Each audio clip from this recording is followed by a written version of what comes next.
अस्सलाम वालेकुम स्टूडेंट्स। आज मैं आप सबके लिए chapter number 9 codes of a circle का थ्योरम नंबर 3 लेकर आई हूँ। जैसे कि हम सब जानते हैं कि थ्योरम को हल करने के लिए सबसे पहले हम स्टेटमेंट देखते हैं। स्टेटमेंट में क्या लिखा हुआ है? Perpendicular from the center of a circle on a codes bisect it. Perpendicular एक सेंटर के जो है सेंटर ऑफ अ सर्कल के कोड पर एक परपेंडिकुलर है जो कि कोड्स को बाइसेक्ट कर रहा है। मैंने आप सबसे कहा बताया हुआ था नेक्स्ट जो हमने सेकंड थ्योरम किया था, लेकिन मैं आज फिर से रिपीट कर रही हूँ। जो हमारे पास बेसिक चीजें हैं जिनको पढ़ लेने से हमारे ना सिर्फ थ्योरम 1 2 3 बल्कि सारे थ्योरम इजीली सॉल्व हो जाते हैं। मैंने आपसे कहा था कि हमारे पास एक सर्कल है और इसका ये सेंटर है। कोई भी लाइन सर्कल के इस साइड से स्टार्ट होती है और यहाँ से सेंटर में से गुजरते हुए दूसरे कॉर्नर को टच करती है, इसको डायमीटर कहते हैं। इसी तरह कोड्स क्या होता है? दो पॉइंट में जो लाइन गुजारी जाती है, दो पॉइंट्स में, उसे कोड्स कहते हैं। क्या कहते हैं? कोड। ये मेरे पास एक पॉइंट है, ये दूसरे पॉइंट, इसे कोड कहते हैं। जब ये जो ऊपर लाइन है ये सिर्फ एक पॉइंट को टच कर ये टीजन कहलाती है, लेकिन अगर दो पॉइंट से हमारे पास टच होगी लाइन दो पॉइंट में, उसे कोड कहते हैं, ना कि टीजन कहते हैं। हम उसे फिर कोड कहेंगे। और बाइसेक्टर क्या होता है? बाइसेक्टर वो होता है जो किसी भी लाइन को दो बराबर हिस्सों में काट दे, उसे बाइसेक्टर कहते हैं। जैसे ये ए बी लाइन है, इसे ये वाली लाइन जो है बाइसेक्ट कर रही है, ये जो जहां पे ये बाइसेक्ट कर रही है एम पॉइंट, इसे मिड पॉइंट कहते हैं। और इससे जिस पॉइंट पे ये बाइसेक्ट करेगी वो पॉइंट हमारे पास बाइसेक्टर होगा। किसी भी चीज को दो इक्वल पार्ट्स में काट देने को बाइसेक्ट कहते हैं। बाई का मतलब होता है टू और सेक्टर मीन दो हिस्सों में इक्वली काट देना। सबसे पहले हम स्टेटमेंट की तरफ आते हैं। तो स्टेटमेंट में क्या था कि perpendicular from the center of a circle. मैं एक सर्कल ड्रॉ करती हूँ। यहाँ पे मेरे पास ये एक सर्कल है, ठीक है। हमारे पास क्या कहा गया है? कोड्स का जिक्र है। कोड का मतलब ये है कि कोई भी लाइन, ये हमारे पास कोड होगा। दो पॉइंट को टच करिए, इट्स मीन हमारे पास कोड है ए और बी। आगे क्या कहा है? Perpendicular from the center of a circle. Circle के जो सेंटर से लाइन आएगी वो इसकी परपेंडिकुलर है। क्या है? परपेंडिकुलर है। परपेंडिकुलर किसे कहते हैं? जो 90 डिग्री का एंगल बनाए उसे परपेंडिकुलर कहते हैं। हमारे पास perpendicular from the center of a circle है ऑफ ऑन अ कोड। ये हमारे पास कोड है और इसके ऊपर ये परपेंडिकुलर है। हमने प्रूफ क्या करना है कि वो उसे बाइसेक्ट कर रही है। अब हमने यही स्टेटमेंट प्रूफ करनी है। प्रूफ क्या करना है? प्रूफ हमारे पास ये करना है कि ये जो कोड्स को क्या बाइसेक्ट कर रही है दो इक्वल पार्ट्स में। हमने यही प्रूफ करना है कि ये जो इसको काट रही है तो हमारे पास परपेंडिकुलर है, लेकिन क्या ये कोड्स को दो इक्वल पार्ट में बाइसेक्ट कर रही है? इसको हम चेक करते हैं। सबसे पहले गिवन की तरफ चलते हैं।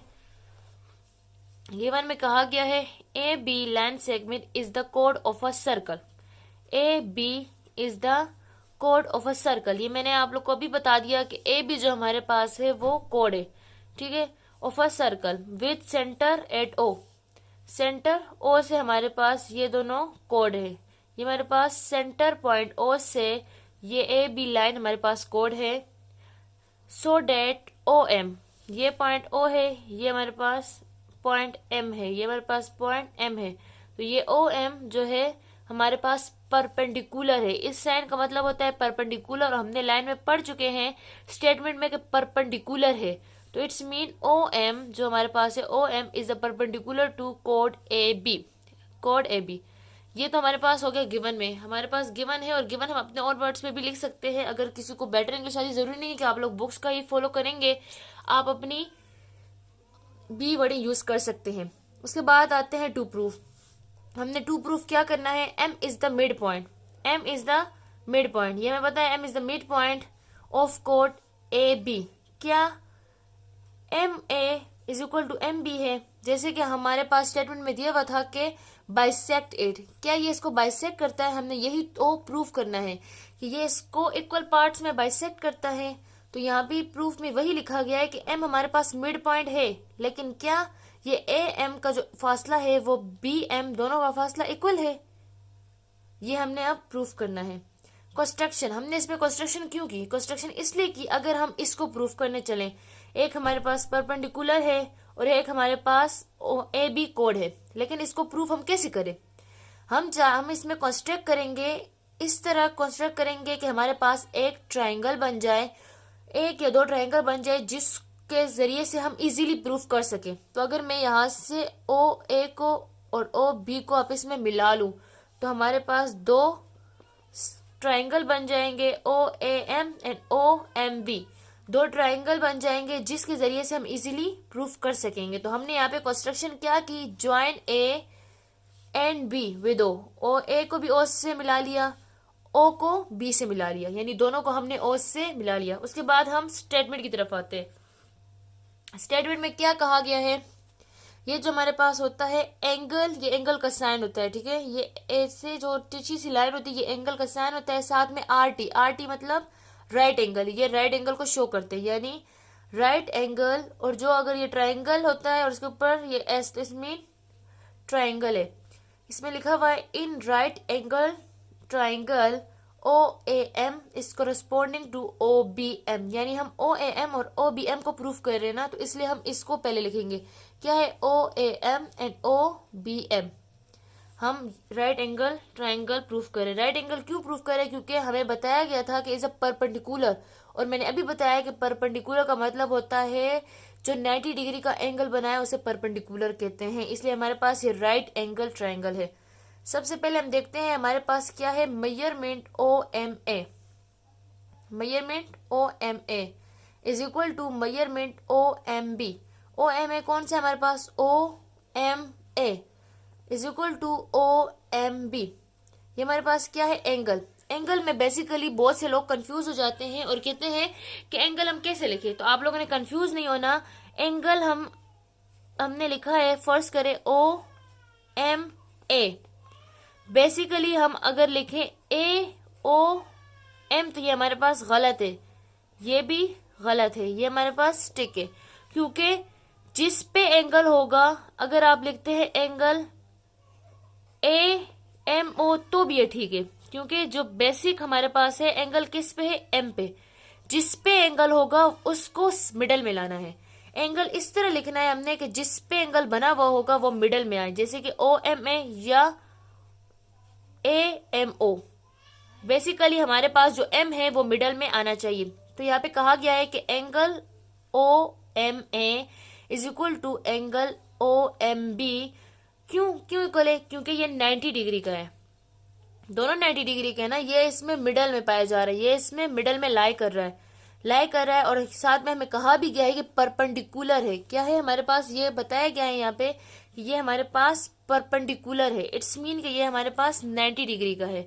कितने का है, 90 डिग्री का। तो इसलिए अगर सेंटर में ये लाइन हमारे पास लाई हो रहा है, ये हमारे पास एक लाइन है, ठीक है, और हमें पता है कि ये परपेंडिकुलर है 90 डिग्री का, और ये दूसरा लाइन है, ये दूसरे एंगल है, इसका भी ये 90 एंगल का है। इट्स मीन कि ये वाला और ये वाला आपस में दोनों इक्वल है। क्यों? क्योंकि ये दोनों 90 डिग्री के है, ये दोनों लाई करे, दोनों परपेंडिकुलर है, इट्स मीन दोनों एक दूसरे के इक्वल है। और ये हमें गिवन में बताया गया था, क्योंकि कहा गया है परपेंडिकुलर। यहाँ पे क्या कहा है, ओ एम, ये हमारे पास ओ एम है, इस दोनों में हमारे पास सेंटर में क्या आ रहा है, O M A and O M B. Middle में हमारे पास क्या है, एम है, यहाँ पे भी, इट्स मीन कि ओ एम हमारे पास मस्ट है, इट्स बेसिक, ये हमारे पास बेसिक है। और यहाँ पे हमें गिवन में बताया गया था कि O M is the perpendicular to A B, it's mean कि ये हमें गिवन में दिया गया था। नेक्स्ट हमारे पास क्या है, O A hypotenuse O A is equal to hypotenuse O B. O A हमारे पास क्या है, O A is equal to O B. ये क्यों कहा गया, क्योंकि ये रेडियस ऑफ सेम सर्कल है, रेडियस ऑफ सेम सर्कल किसी भी मिडल पॉइंट से सर्कल के सेंटर से एक लाइन में लेके जाती हूँ, किसी भी कॉर्नर को टच करते हुए, राइट साइड पे, लेफ्ट साइड पे, स्ट्रेट में, ऑपोजिट में, टेरी करके, जैसे भी टच करती हूँ, लेकिन सेंटर से उठा के टच करती हूँ, ये रेडियस कहलाते हैं। क्या कहलाते हैं, रेडियस। एक सर्कल के जितने भी रेडियस होंगे वो सारे एक दूसरे के इक्वल होंगे। एक ही सर्कल के, ये सर्कल का रूल है, ये सर्कल की स्टेटमेंट है, ये इसका रूल है। आप इसको रट लेके किसी भी सर्कल के जो रेडियस होते हैं वो एक दूसरे के इक्वल होते हैं। अगर एक सर्कल के 3 रेडियस है तो भी वो इक्वल है, 4 है तो भी इक्वल है, 2 है, 5 है, 6, जितने भी हो, चाहे जितने भी मर्जी हो, एक ही सर्कल के वो इक्वल होंगे दूसरे के। अगर इक्वल नहीं है इट्स मीन कि वो आप लोग का सर्कल ड्रॉ जो हुआ है वो गलत है, वो सर्कल ही गलत है। इसलिए ये जो लाइन है ये रेडियस है ओ ए और ओ बी, ये एक ही सर्कल के रेडियस है, क्योंकि ये ओ मिडल से स्टार्ट होके इस कोने को टच कर रहा है, ये भी मिडल से स्टार्ट होके इस कोने को टच कर रहा है। ये दोनों एक ही सर्कल के रेडियस है, इसलिए ये इक्वल है। किसी भी सर्कल के, ये बात आप लोग रट ले के किसी भी सर्कल के अगर एक ही सर्कल के 2 रेडियस हो, 3 रेडियस हो, एक ही सर्कल के, शर्त यह है कि एक ही सर्कल हो, तो वो इक्वल ही होंगे। उसको प्रूफ करने की जरूरत नहीं है, हमें ऑलरेडी पता है कि वो इक्वल ही होंगे। थर्ड में क्या कहा गया है, O M is equal to O M. अब हमारे पास ये जो ओ एम है ये दोनों में कॉमन है, A O M and O M B, दोनों में ए ओ एम जो है वो कॉमन आ रहा है। ये देखें, ये अगर मैं इसको डिसअपेयर करती हूँ तो मेरे पास क्या रह जाता है, ए ओ एम। अगर मैं यहाँ से डिसअपेयर करती हूँ तो रह जाता है ओ एम बी, लेकिन ओ एम दोनों में आएगा। यहाँ ए साथ में लग गया, यहाँ पे बी लग गया, 2 ट्राइंगल है और उसमें मस्ट जो है जो कॉमन है वो ओ एम है, तो हमने सामने रीजन में लिख दिया कि ये हमारे पास कॉमन है। बेसिकली एक चीज हमने जो नहीं बताना चाहती हूँ वो ये है कि एक ट्राइंगल के 3 साइड होते हैं और 3 एंगल्स होते हैं, यानी एक एंगल दूसरा तीसरा 3 और एक side A B C 3 side होते हैं। टोटल कुल मिला के हमारे पास होते हैं 6 कंपोनेंट्स होते हैं, 6 कंपोनेंट्स होते हैं एक एंगल के। यानी एक ही ट्राइंगल के अगर मैं 2 ट्राइंगल को आपस में कंपेयर करती हूँ, ये मेरे पास एक ट्राइंगल है, ठीक है, ये मेरे पास एक है और ये मेरे पास दूसरा है, ठीक है। अगर मैं इसको इसके कंपेयर करती हूँ, इसके इक्वल रखना है मैंने। अगर पहले वाले का एक एंगल एंड 2 साइड, क्या 2 साइड, दूसरे के एक एंगल और 2 साइड के इक्वल हो गए, इट्स मीन कि ये प्रूफ हो गया। मैंने बाकी 3 चीजों को देखना ही नहीं है, मस्ट इसमें से सिर्फ 3 चीजें कम इक्वल आ जाए, इट्स मीन कि ये पूरा ट्राइंगल जो है दूसरे ट्राइंगल के इक्वल है। चाहे वो एक एंगल 2 साइड हो, 3 साइड हो, तीनों एंगल हो, या 2 एंगल एक साइड हो, अगर ये एक दूसरे के 3 चीजें इक्वल हो गई इट्स मीन ये हमारे पास इक्वल है। अगर फर्स्ट करो मैं बताती हूँ, हमारे पास जो है इसका ये वाला एंगल, ये वाली साइड और ये दूसरा एंगल, इस वाले सेकंड वाले ट्राइंगल के ये वाला एंगल, ये वाली साइड और ये वाला एंगल तीनों इक्वल हो गए, इट्स मीन कि ये एक दूसरे के कॉन्ग्रुएंट आ गए। इसको आगे प्रूफ करने की जरूरत नहीं है, हमारे पास प्रूफ हो चुका है कि ये इक्वल है, क्योंकि इसमें 3 साइडें इक्वल हो चुकी है, एक यानी 2 एंगल और एक साइड इक्वल हो चुकी है। 3 चीजें इक्वल करनी बेसिक है। कितनी? 3 चीजें बेसिक है। 6 में से हमने टोटल 6 है, 6 में से हमने 3 जो है बेसिकली प्रूफ करनी है। अगर 3 चीजें प्रूफ हो गई इट्स मीन कि वो ऑलरेडी इक्वल है। उसको बाकी जो 3 चीजें रह जाएंगी हमें उनके साथ कोई मतलब कोई वास्ता नहीं, बस ये प्रूफ हो चुका है और हमने उसको छोड़ देना है। इसी तरह मैंने आपको बता दिया कि ये ऐसे होता है, तो इसीलिए हमारे पास जो है 3 चीजें हम प्रूफ कर चुके हैं अपनी स्टेटमेंट में। अगर हम स्टेटमेंट की तरफ अपने प्रूफ की स्टेटमेंट की तरफ वापस आते हैं तो हमने 3 चीजें प्रूफ कर चुके हैं। पहली चीज हमारे पास ये थी, दूसरी जो है हमारे पास ये है और तीसरी ये है। हमने 1 2 3 चीजें प्रूफ कर दी है। पहली हमने क्या प्रूफ की कि O angle O M A is equal to angle O M B. क्यों इक्वल है? क्योंकि ये हमारे पास गिवन में भी दिया गया था और साथ में गिवन में दिया गया था क्योंकि ये परपेंडिकुलर है और परपेंडिकुलर है इट्स मीन कि दोनों 90 के हैं तो ये इक्वल ही होंगे। हमेशा परपेंडिकुलर एक दूसरे के इक्वल आते हैं क्योंकि परपेंडिकुलर का मतलब ही होता है 90 डिग्री और 90 डिग्री है तो दोनों 90 के, तो इस मीन ये इक्वल है, दोनों एक ही जैसे हैं क्योंकि वो दोनों परपेंडिकुलर है। तो पहले हमारे पास एक एंगल हो गया, दूसरे हमें बताया गया हाइपोटेनियस ओ ए और ओ बी एक दूसरे के इक्वल है। क्यों इक्वल है? क्योंकि ये एक ही सर्कल के सेम रेडी थे, तो इट्स मीन ये भी इक्वल हो गए, तो ये हमारे पास साइड हो गया। तीसरी जो चीज थी वो थी O M is equal to O M, यानी ओ एम और ओ एम इक्वल है। क्यों इक्वल है? क्योंकि ये कॉमन है, ये भी हमारे पास साइड है, यानी इसमें हमने 2 साइड और एक एंगल प्रूफ कर चुके हैं, यानी 2 साइड और एक एंगल प्रूफ कर चुके हैं। इसके बाद हमने लिखना है नीचे angle O A M. Angle sorry triangle triangle O A M is equal congruent, वो कॉन्ग्रेंट आ गया। इक्वल से हम कॉन्ग्रेंट में चले जाते हैं, जब हमने प्रूफ कर लिया होता है तो इट्स मीन वो कॉन्ग्रेंट हो जाता है। Congruent to O B M, क्यों हमने कहा, क्योंकि in right angle triangle hypotenuse side is congruent to hypotenuse side. हमारे पास हाइपोटेनियस क्या था, ये हमारे पास हाइपोटेनियस था, ये भी हमने कहा कि ये इक्वल है, और दूसरा साइड ये हमारे पास ओ एम जो है हमारे पास साइड है, यानी दो साइड और एक हाइपोटेनियस। आप लोग hypotenuse side is equal to hypotenuse side भी लिख सकते हैं, या फिर side angle side is congruent to side angle side, क्योंकि हमने एक एंगल और दो साइड प्रूफ किए, तो इसलिए साइड एंगल साइड भी लिख सकते हैं या फिर हाइपोटेनियस साइड भी लिख सकते हैं, क्योंकि हाइपोटेनियस जो है वो भी हमारे पास साइड में ही आएगा और जो दूसरा साइड है वो भी आ गया, इसलिए इसको आपकी मर्जी है, आप जो भी लिखते हैं। एंगल साइड एंगल लिखे तो भी ठीक है, हाइपोटेनियस साइड लिखे तो भी ठीक है, यानी हमने तीन चीजें प्रूफ कर दी है। लास्ट में हमने क्या लिखा, hence angle sorry measurement A M is equal to measurement B M. हमने प्रूफ यही करना था, अगर प्रूफ में हम आए तो प्रूफ में यही करना था कि measurement A M is equal to measurement B M, क्योंकि ये वो दोनों इक्वल फासले पर है, ये दोनों एक दूसरे इक्वल फासले पर है। अगर वो बाइसेक्ट कर रहा है, हमने यही तो प्रूफ करना था कि वो एक दूसरे के इक्वल फासले पर है, तो ये यही कहा गया है कि measurement A M is equal to measurement B M. क्यों, क्योंकि corresponding side of a congruent triangles हमेशा इक्वल होते हैं। अब आप पूछेंगे कोरस्पोंडिंग साइड्स क्या होते हैं।